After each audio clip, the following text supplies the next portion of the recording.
Hi, I'm going to read the story called My Friend the Snowman. Bright and early one morning, a sharp whistle rang through the forest. Sunny jumped out of bed. "I'm coming," she cried.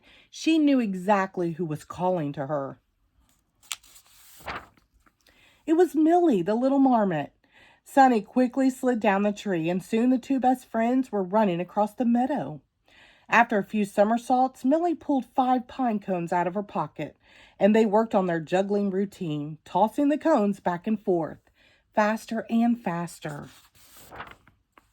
"Oh, I'm so tired," said Millie, collapsing onto the leaf pile. "Oh, these leaves feel just as soft and snuggly as the bed that's waiting for me.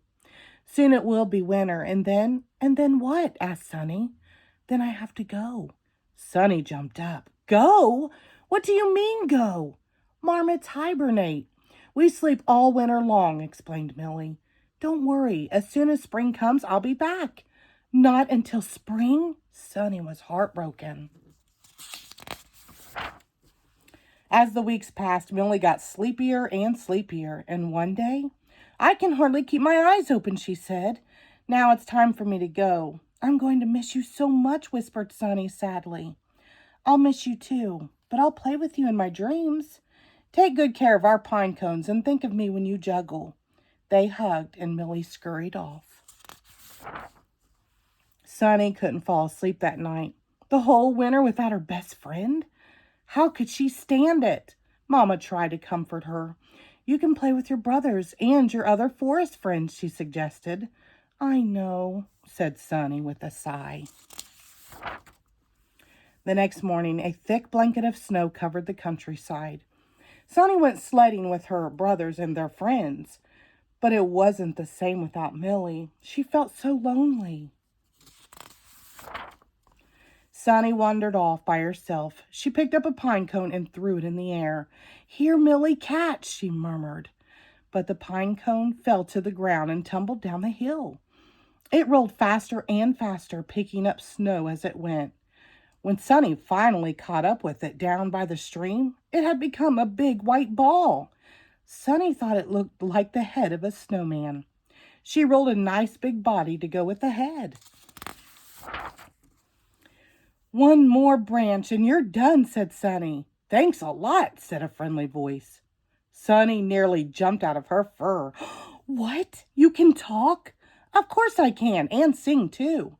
My name is Fred, and I like anything red," sang the snowman. "My name is Sunny, and I like songs that are funny," giggled Sunny. From then on, Sunny visited her snowman every day, and every day she brought him new surprises. Fred was always in a good mood. Together they made up rhymes, songs, and jokes. Fred told the most wonderful stories. Sunny told Fred all about her friend Millie, and whenever she played Millie's special song on her flute, Fred and the birds would sing along. "Look, the first spring flowers are here," said Fred one day. "Your friend will wake up soon, and I'll have to go." Sunny jumped up. "Go? What do you mean, go?" "All snowmen melt in the warm spring sun. Soon I'll melt into the stream and tumble down into the valley." Sunny had tears in her eyes.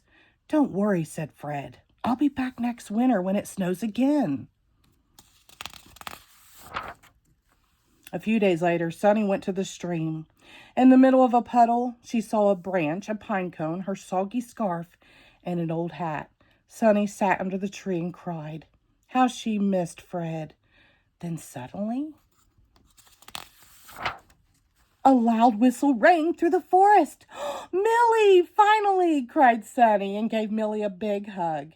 "How was your winter?" asked Millie. Sunny told her friend all about Fred the snowman. "A snowman? I've never seen anything like that." Millie was amazed. "Oh, he was wonderful," said Sunny. "And he had wonderful stories too. I'll tell them to you, and it will be almost as good as if you had been there. And next winter when he returns, he'll have new jokes and stories." And so, as they headed off to play, they planned all the wonderful things they would do together through the spring and summer and autumn. The end. Thank you.